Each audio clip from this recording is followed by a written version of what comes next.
Halo teman-teman, balik lagi bersama saya di cerita malam ini yang bikin bulu kuduk terus merinding. Sebelum mulai, saya mau tanya nih, siapa di antara kalian yang sering naik lift sendirian di hotel tua?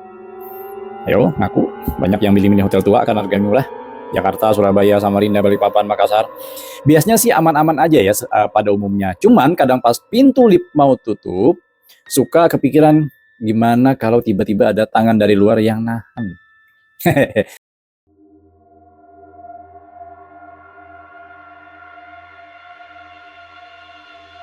Cerita kita kali ini persis kayak mimpi buruk kalian. Cerita ini cerita nyata teman-teman. Ini pengakuan dari seorang yang sampai sekarang masih trauma naik lift. Siapin camilan kalian, siapin kopi kalian karena kita akan segera memulai ceritanya. Cerita ini berawal dari sebuah email masuk ke tim kami ya sekitar beberapa bulan lalu, berbahasa Inggris, judulnya pendek. True story, please read. Ini cerita nyata, katanya tolong dibaca. Dari nama pengirim kami curiga orang asing nih, ternyata benar namanya Faisal Yazid ya. Dia seorang pebisnis asal Pakistan yang cukup sering ke Indonesia. Isi emailnya singkat tapi bikin kami merinding. Dia bilang dia punya pengalaman horor di sebuah hotel tua di Surabaya. Dan dia nggak mau cerita ini jadi konsumen publik sebelum ada yang mau mendengarkan dengan serius. Tim kami langsung merespon dan setelah itu kami ngobrol via WhatsApp. Selama hampir 2 minggu, Faisal ini orangnya tipenya pendiam ya, kalem, berpikiran logis, gak gampang percaya hal mistis lah. Tapi suaranya berubah saat mulai mengingat kejadian itu, teman-teman.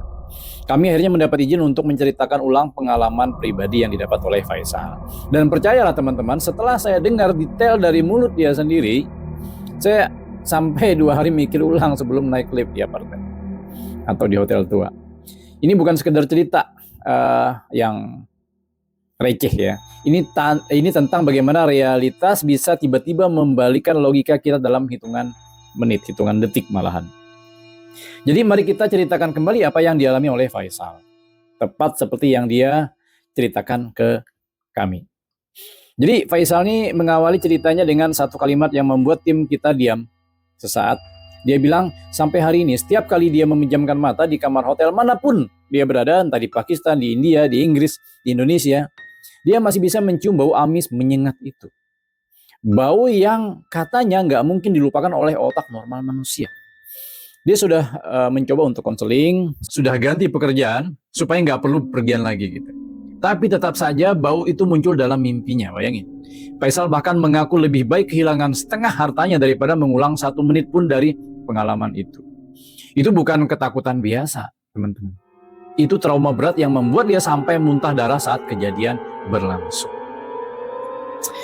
Jadi kejadian ini sekitar bulan November 2025, sekitar jam 11 malam. Lokasinya di sebuah hotel tua di Surabaya ya. Faisal menyebut nama hotelnya, tapi tim kita memutuskan untuk merahasiakan karena alasan keamanan dan etika bagi pemilik hotel. Kasihan nanti ya. Yang jelas hotel itu sudah berdiri sejak zaman lama lah ya. Zaman-zaman kemerdekaan 60-70-an. Nah, hotel itu berdiri sejak zaman kolonial bergaya arsitektur lawas dengan nuansa Eropa. Fasadnya megah, tapi begitu masuk ke dalam terasa udara dingin yang nggak wajar meskipun AC mati. Faisal sendiri menginap di lantai 12 katanya. Jadi kamar dengan pemandangan kota yang luar biasa indah. Sebelum kejadian dia baru saja selesai makan malam sendirian di restoran lantai bawah. Karena kliennya batal datang, akhirnya dia makan sendiri. Dia bilang suasana malam itu biasa saja, tidak ada firasat aneh. Bahkan dia sempat selfie di lobi untuk dikirim ke istrinya di Pakistan, di Lahore. Kotanya Lahore tempat tinggalnya dia di Pakistan. Faisal masuk ke lift sekitar jam 11.15 ya malam itu. Di dalam lift tidak ada orang lain. Tombol lantai 12 dia tekan. Pintu tertutup seperti normal biasanya. Lift mulai naik bergerak. Ya pelan. Tapi beberapa detik kemudian dia merasa lift itu tidak naik. Diam, statis.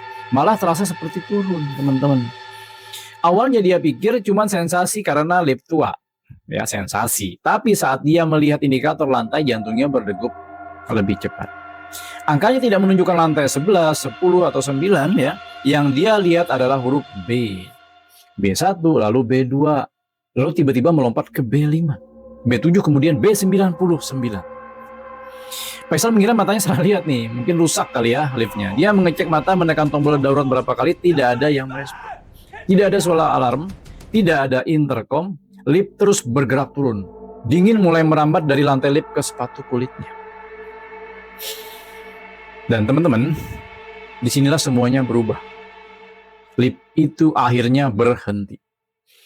Pintu lift terbuka perlahan seperti engsel tua yang nggak pernah diolesin minyak. Ya, berbunyi kreot-kreot begitu. Yang terlihat di luar adalah kegelapan total. Bukan gelap biasa, tapi gelap yang terasa padat seperti ada selimut tebal menutupi seluruh indera penglihatan manusia. Jadi Faisal mencoba menerawang, tapi matanya nggak bisa fokus pada apapun, teman-teman. Lalu perlahan baunya tercium. Bau amis ikan segar, tapi amis seperti daging busuk bercampur tanah basah dan sesuatu yang mirip darah kering. Kaget, langsung tersedak, tangannya refleks menutup hidungnya. Tapi baunya itu masuk lewat mulut. Terasa seperti ada yang merambat di tenggorokan. Jadi Faisal bilang, di saat seperti itu otaknya bekerja sangat kacau. Bingung mau ngapain gitu. Ada suara batin yang menyuruh dia keluar dari lift. Menjelajahi ruang gelap itu. Tapi ada juga suara lain yang lebih keras, suara naluri primitif yang berteriak, jangan, tutup pintunya sekarang. Dia memilih mendengar suara kedua. Dengan tangan gemetar dia menekan tombol close. Tapi pintu lift tidak langsung menutup. Seperti ada yang menahan. Dia tekan keras, dia tekan lebih keras, tombolnya bunyi klik klik klik, tapi pintu hanya bergerak sedikit, lalu berhenti, lalu bergerak lagi seperti ada hambatan, ada yang menahan gitu, nggak bisa nutup. Lalu dari celah pintu yang terbuka sekitar beberapa puluh senti lah ya, 5 jari begitu, muncullah jari-jari tangan, teman-teman. Bukan satu atau dua, teman-teman, puluhan jari-jari pucat dengan kuku yang panjang dan kotor merayap dari sisi kiri kanan celah pintu. Mereka tidak bergerak cepat tapi perlahan, seperti sesuatu yang belajar merangkak. Faisal melihat beberapa tangan itu memiliki luka di pergelangan, seperti bekas tali yang mengikat terlalu lama begitu, ada bekasnya. Kemudian ada satu tangan hampir menggapai tombol panel lift. Dan yang paling membuat dia hampir pingsan, jari-jari itu tidak menggaruk, tidak mencengkram, tetapi seolah menahan pintu tetap terbuka dengan kekuatan yang luar biasa.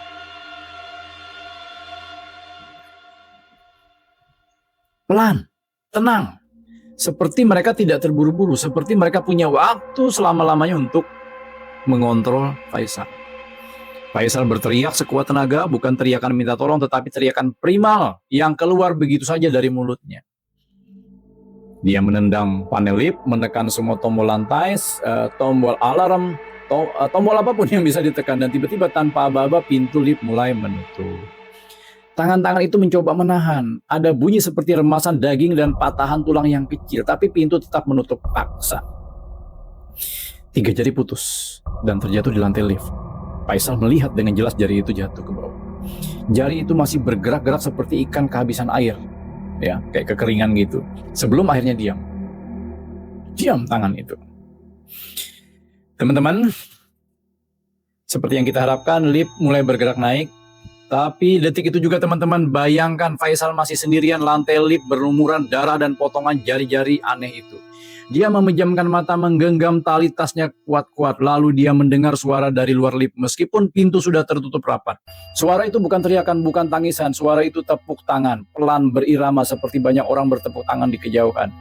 Di ruangan yang sangat luas dan kosong, tepuk tangan itu terdengar sinis seperti mereka mengapresiasi pertunjukan yang baru saja selesai, teman-teman.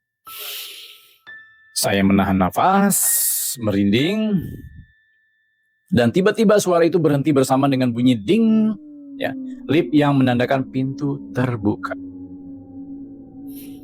Pintu itu terbuka persis di lobi hotel, teman-teman. Lampu lobi terang dan resepsionis yang sedang ngobrol dengan security ada muncul saat itu juga. Faisal keluar dengan tubuh kaku, dia tidak berlari, dia berjalan seperti robot, matanya kosong, mulutnya setengah terbuka. Sesampainya di depan meja resepsionis, dia baru sadar bahwa sepatu mahalnya sudah penuh dengan darah dan lendir warna hitam.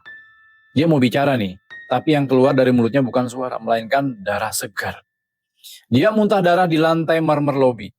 Dua resepsionis itu mulai panik.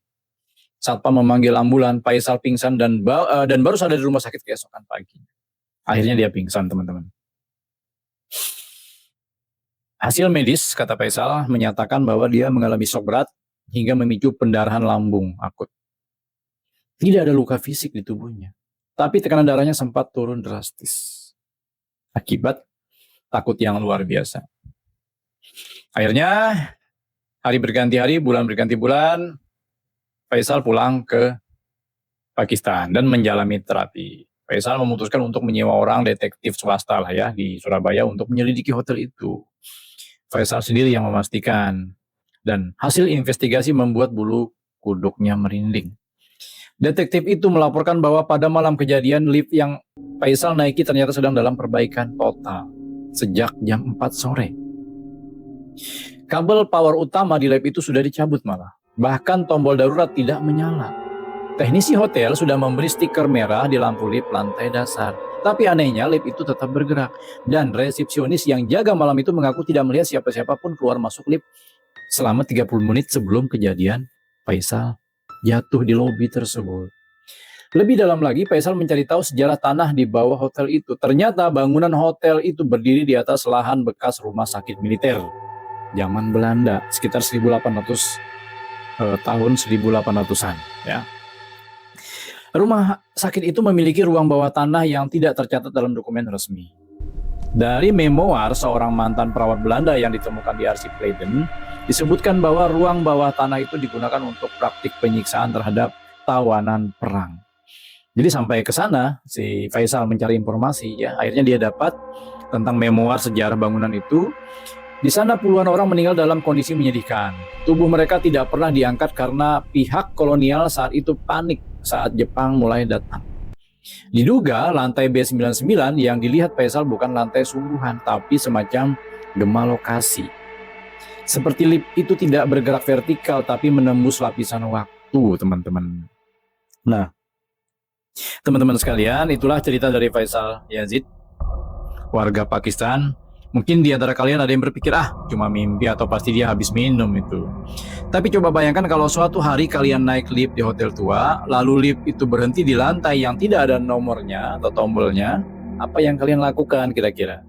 Apakah kalian berani keluar? Atau kalian akan melakukan hal yang sama seperti Faisal? Saya rasa nggak ada yang tahu ya sampai benar-benar kita mengalaminya gitu. Tapi satu hal yang saya pelajari dari cerita Faisal ini, dunia kita ternyata tipis, teman-teman. Sangat tipis, dan kadang-kadang celah sekecil pintu lift sudah cukup untuk membiarkan sesuatu dari sisi lain masuk ke kehidupan kita. Teman-teman, sebagai penutup, kalau kalian punya pengalaman naik lift, hal-hal yang aneh berkenaan dengan lift, atau hal yang tidak masuk akal, jangan simpan sendiri dong, cerita dong ya. Cerita di kolom komentar di bawah ya, siapa tahu pengalaman kalian bisa jadi peringatan buat yang lain. Jangan lupa like, subscribe, dan share ke teman-teman yang suka naik lift di malam hari. Saya pamit dulu, dan ingat ya, lain kali kalau naik lift dan punya pintu nggak mau nutup, jangan lihat ke celahnya. Cukup pejam mata dan berdoa. Sampai jumpa di cerita berikutnya. Bye, selamat malam.